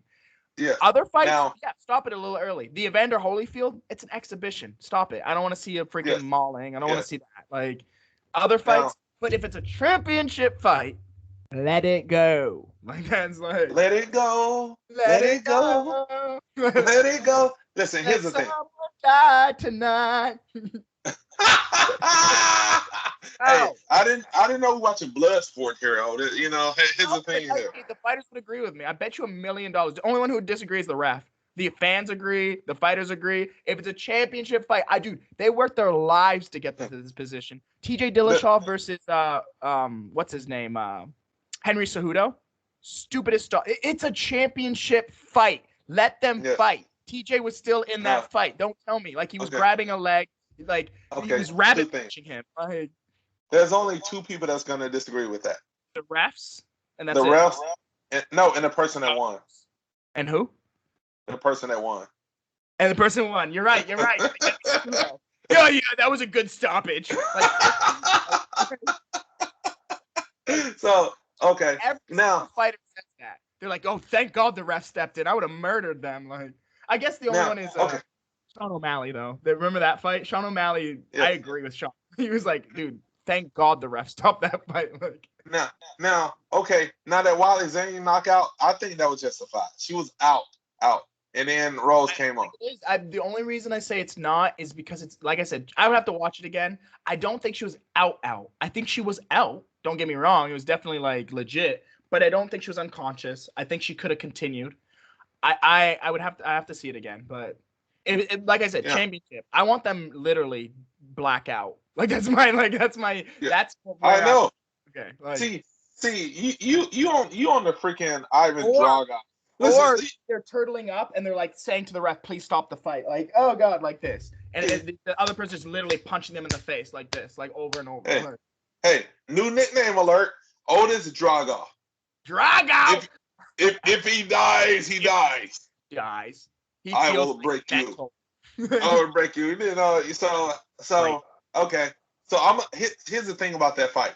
It was so quick. We didn't even get a chance to see what Wiley can do.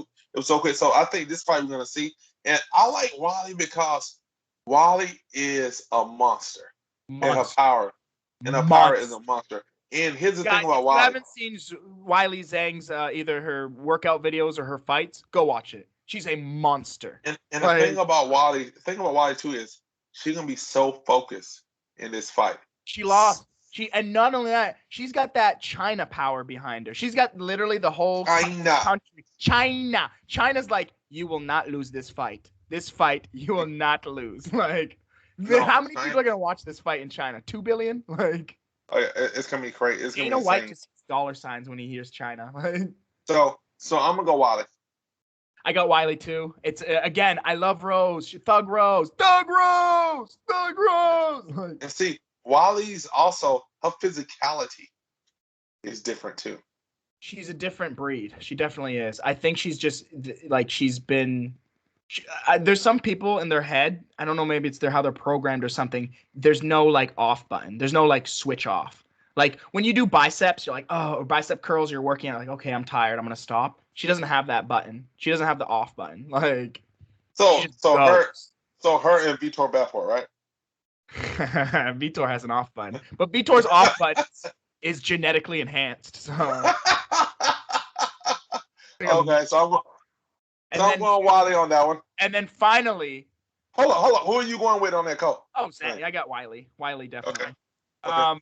And that's not, I say definitely, but Rose could easily win. And then, dude, everyone's favorite fight, the America versus the other, Kamaru Usman versus Colby Covington. Who do you got? Do you have the All-American? So are you going to hate America and choose someone, or are you going to love America and choose this person? That's the question. You're going to go for the Nigerian, or are you going to go for the American? Hey, no. I'm going...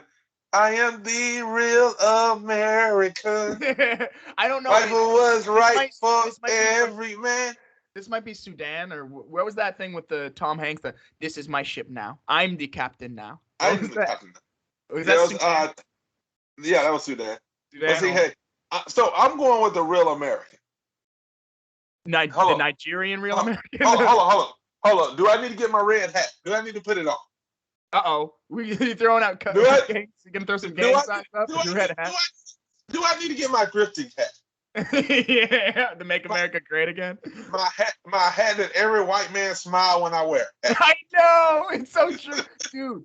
If you're a black guy or you're any ethnic and you have like a Trump supporter and there's a white person, they literally fall in love with you. They're like, oh my god, wait, me too. Thank you. You get VIP. Yes. Yes.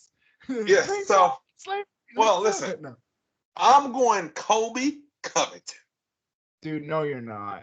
You're like, are you trolling me? Are you trolling me? Like, seriously though. Colby Covington. I'm going with the Colby Meister. Okay, ladies and gentlemen, choosing the Nigerian Nightmare because he is. If you've heard any of my podcasts, I'm on him. First of all, he has a victory over Colby Covington, a 5th round, broke your jaw victory. Like, what else? Is he gonna break his jaw in the 1st round now? Like, what was his like? See, you're not a real American now. You're not. America great again. Go back to where you came from. Go back to where you came. I love when people say that. Go back to where you came. Go back to your country. So leave America. See, so I'm going with Colby Covington. It gets more. It gets better. It gets better. Oh God. Colby Covington. TKO. 5th round. No. 2nd round. Second? Colby, first of all, and then now I know Colby doesn't finish fights. He's a unanimous decision winner, so he's not gonna knock out.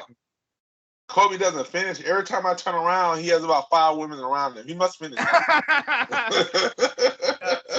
not in the ring. He does finish quickly, but not in the ring. And all those women love him for who he is, just to let you know. Yeah, he doesn't pay them or anything. No, definitely not. So, what do you got? Back to reality, back to realistic. Kamaru Usman is and may go down as the greatest welterweight of all time when it's all said and done. The only other person who's going to sniff the candle is GSP and let Usman win the next 3-4 fights. Like he's got Colby Covington. He's already beaten everyone. Literally, he's beaten everyone except Wonder Boy. And Wonder Boy's not going to get a championship fight. I'm just sorry, it's not going to happen. The only other person is the Silent Assassin, who I love. He's literally, when I say literally, go down the top 20. He's the only one that could beat Kamaru Usman. Only one. And I'm saying that like no hyperbole. He's the only one that can beat Kamaru Usman. And I say that like it's a flip of a coin. Kamaru Usman's better. Like so.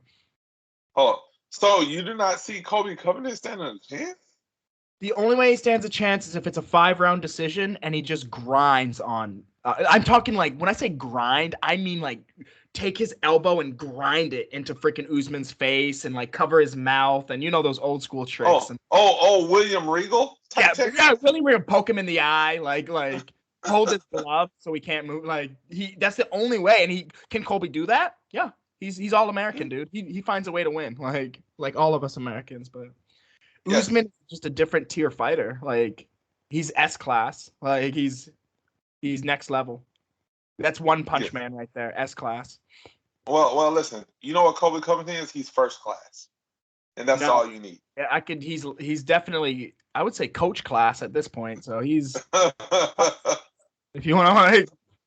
So that's where I'm going here. Class. He's in the back of the classroom. Well, I'm gonna tell you what. I'm gonna tell you what. Just like I'm gonna tell you what. Like a knowledgeable. Young man told me last week. Hundo, keep it hundo, okay? Oh yes. I'm about to tell you what a young knowledgeable guy told me last week. Okay. And I think you may have heard this too. Uh-huh. When this fight ends, and if it ends like I feel it's gonna end, Kamaru Usman blood will be on your hands. He'll be looking up at the ceiling, getting carted off. Looking up at the ceiling, and it's going to be all on you.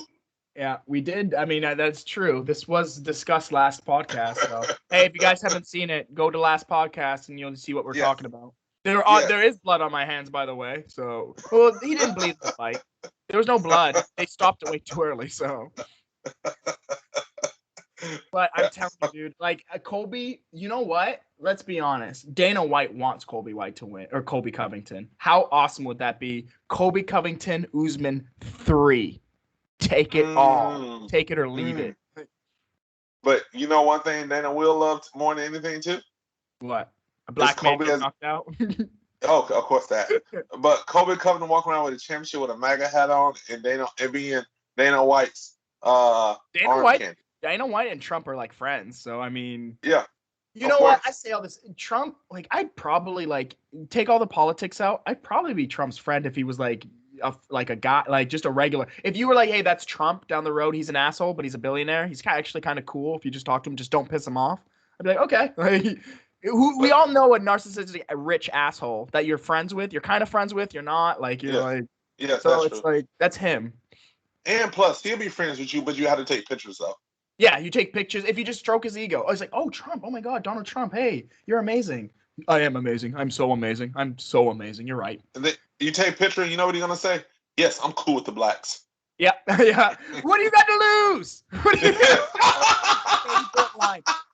is a genius. Literally, he looks to the blacks, and I love the blacks. Okay, what do you guys have to lose? You already are poor and freaking dying. Like, what do you have to lose? Yes, what do you have to lose? So, and you know what? They voted for him. Yes, they definitely did. They definitely did. So you got Colby Covington winning, correct? No. Dude, no. Hey.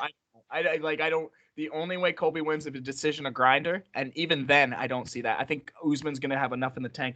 Usman knows. So we talk about superpowers in MMA. You went over which was beautiful, by the way. You nailed every single one. Usman's is his ability, and it's funny because he got trashed on it, but his ability to use percentages of his power so he doesn't like gas out. I know that sounds a little weird. Remember that fight? He was like, yeah, I was going about 70%. And that's all I had in the tank. He was injured that fight, but he has a way of literally matching your power level, whatever it is, and going a little bit above it where he's better than you. Well, let me tell you something. You're definitely an anime fan, just to let you know. And you're proving it. You're proving it too. Let me tell you. You want me to tell you what Usman really superpower is? What? Because, you missed her. I was at 30%. And, what you okay. So Dana trashed him for that, but, dude, he was injured. He was straight up injured. But, so you one of two things. You either a really diehard Usman anime fan. I am, yeah. Or you his freaking lawyer. Or his mom defending him. I haven't passed the bar yet, but I mean. Yeah. Let me tell you. You want me to tell you what Usman's special power is? What? Usman's special power is his ability to adjust within rounds. Yeah. And also, not only his ability to adjust within rounds, his ability to consistently improve. That is what Usman's power at his age and his that is my that's I say his power level is like, so for instance, like let's say we have two people that are exactly the same height, weight, reach, everything. They're the identical person, same technique, same everything. Usman does that. He forms into you, basically takes your power level and goes just above it. He's like Ditto. And you know in Pokemon, where like Ditto, you transform into that Pokemon with the same exact moves, but you're smart and you know not to use Thunder Wave, you use Thunder and you kill the other person. Like that's how it is. Like yeah, you know, let me go revisit John Jones because this made me think about John Jones. Mm-hmm. What John Jones? Okay, we'll pause. We'll talk about John Jones, but this has been a podcast, dude. We've talked about like the greatest fighters. We've talked about Triller, of course. We've gone tangent. If you guys enjoy tangent ones like this, we can keep it going. Like, yes, yeah, most definitely, and that made me think of another power of John Jones. John Jones. Oh yes. Oh, that line power. That's what it's called. The line power. That line power. Power of the line. Okay, here's a special power of John. John knows how to demoralize you in all forms and facets of MMA. Here's what John does. John takes your strength and beats you with your strength. John, a majority of John's fights, he could have been so much easier for him, but he's like, oh, this striker, I'm gonna stand up with this striker. Oh, you're a wrestler, I'm gonna take you down. Oh, you this, I'm gonna do this. He plays the game that way. John wants you to leave the octagon thinking, I could not beat this guy. There's no way I can beat this guy. DC lost to John how many times? 3 times. Like 3 times. Talk about demoralized. There's no way DC can look back and be like, yeah, I had a chance. You lost to him 3 times. Like that's not like that's big. You're so right. And he took DC down too. So you know DC hated that. One of the most like he actually got flack for this, but I remember the Lyoto Machida fight. Or was it it was either the Rua or Lyoto Machida. He got him in a standing guillotine. Held it. Machida held it till he felt that he was limp and then let him go. And walked away. And then walked away. Like how BA is that? Like that's literally like I literally made this man literally go to sleep. I let him go and then I walked away because I knew he was Lyoto Machida was like no, seriously, he literally was like and people were mad at him for that. But dude, what is he supposed to do? Like prop him up? Like what is he supposed to do? So that's John's best power. But I digress. But I just had to bring it up when you was talking about Kamaru Usman. So Colby Covington by what I say, second round TKO? Second round, yeah.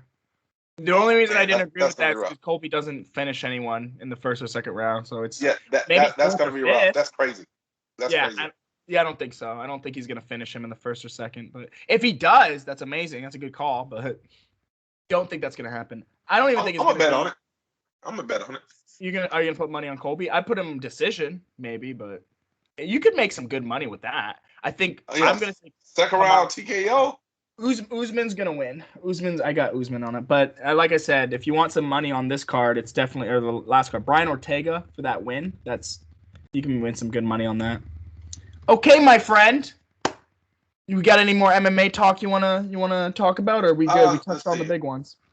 Yeah, we touched on the big ones. Touched on a lot of things in MMA. Let's just get on the sidebar. What do you think about the Conor McGregor / MGK scuffle? So, to be honest, I didn't look way into it. I mean, this is our job. I probably should start looking into these gossip stuff because I'm the real MMA bros. But I think it's all manufactured. I think it's Conor being Conor. I don't know who. I know Machine Gun Kelly, but maybe it's just Machine Gun Kelly being Machine Gun Kelly. I know he's dating Megan Fox, so good for him. Dude, it's manufactured. Unpopular opinion. Megan Fox in the VMAs looked like a tranny. How dare you? She's a beautiful young woman. She actually is super. Normally she is. Normally she is. But hey, I'm just saying that's what she looked like to me. Normally she is. I'm just saying. I think she's remarkable, but Hey, Oh yeah, I agree. if that's the way you swing, that's fine. That's what you enjoy. There's a lot of things swinging in that line in that case. But listen, I said at the VMAs. I didn't say over normally. I said the VMAs she did. I didn't even look at the VMAs, dude. I'm so like, So, I don't VMAs. I don't the gossip stuff like MTV. I haven't watched MTV for like a decade. Like, as a matter of fact, I'm gonna see as we close this. I'm gonna send you Megan Fox real quick, a picture of her as we close out this pod. Yes, the main episode MMA 8. pod. Guys, I'm loving this. We're on episode 8, and we still got with tons of bonus shows. Though we're going strong. I'm really thinking about what to do to build that following. I wanted this to be a community. You know, I was thinking about that. I was like, this is just two guys talking about sports and MMA and whatnot. But I want more input from the community. I want to build a community. I think that's the best thing. Yes. Yes. Even if we have 1,000 to 2,000 people who always watch us, those are gonna be the coolest, best 1,000 to 2,000 people. Like, I agree. So, and like I said, we talk about MMA. That's our bread and butter. But football, basketball. I mean, I've been branching over to MLB. Watch some games every now and again. Some hockey. So. Well, you're on your own with the MLB. Just to let you know. Yeah, I don't know anything about. I'm like. Talk about I have zero knowledge. Nostradumbass on that one. I think I'm going to clip art Nostradamus.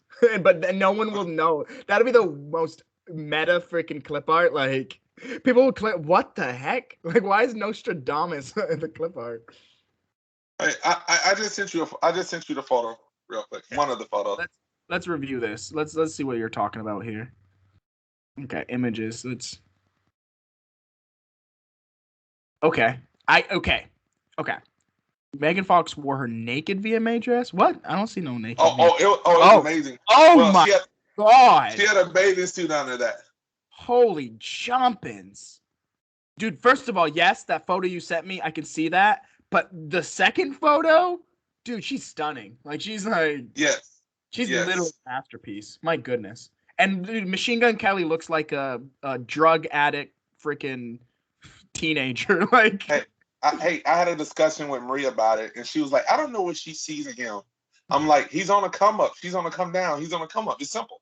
Yeah, that's true. That's a good point, dude. She sees she's on the come down, he's on the come up, so she's like, let me just tag him real quick. Like, yeah, he's young, he's on the come up. He abandoned his rap career now. All girls love like a rock star or a rapper, like and athlete. Like that's like that's ka-ching right there. And a lot of these women, they love young guys on the come up because they see a future and they can ride on that. Yeah, Megan, I'm on the come up. Okay, if you want to go ride my curtails, right away. I will freaking. Well, Megan, he may be on a come up, but you and me, I'm on a come in. Come down, dude. You need to come down. I think it's too cummed up. Hey. I need to come around her. Check your. Dude, we always have to end on some sort of pornographic joke, huh? Is that gonna be our thing? Yes. That's gonna be your. So, what? Anything else? Any other MMA news? No other MMA news that I can think of. I think we covered pretty much all things. The main things. I just want to say I'm so proud of your investigative journalism. Like you've really you're really using that journalism degree to the best of your ability. Yeah, I'm telling you, it's hey, I had to. I had no choice. You know what? It's an honor just to see your journalism skills. So, well, but I got a question. We love and peace. We love you all. We love everyone. This is the real MMA bros. Like I said, you guys. Hold on here. Oh, I just seen something. Leon Edwards passes on Jorge Masvidal fight to wait for the UFC title shot. He's such an idiot. Oh my God, he's such an idiot. Does he want to be like known, or does he want to make money? Like, ask if Leon, hey Leon, do you want to make money? Like seriously, Jorge Masvidal is maybe second, third, maybe fourth biggest draw in the UFC, and you just said no to him. Like, and this is the perfect opportunity to fight Jorge if he got knocked out. He's But at the Jorge biggest, right now needs it. he's literally at the pinnacle of both. He just lost, but he's still at the height of his being known. You beat Jorge Masvidal, not only do you get the championship, you get all of his clout. Like that's just like you just suck up his energy. Like yes. Hey, that's so weird, dude. If I leave, that's so weird. We got to talk to his management or his agent or something. Like that's such a horrible turn down. This will be the fight to get him over the map because everyone remember the 2-piece Minnesota. This be the fight because people gonna watch through the Jorge. Like, yo, motherfuckers, look, I beat Nate Diaz, I beat Jorge Masvidal. Who's the baddest motherfucker? Like I am. Like yes. So that's stupid on him. He's just waiting. Maybe he's scared, dude. Maybe he's scared. Maybe because Nate put some fear into him. Because Nate almost got him at the end of that fight. So maybe he feels like Jorge is like a Nate 2.0.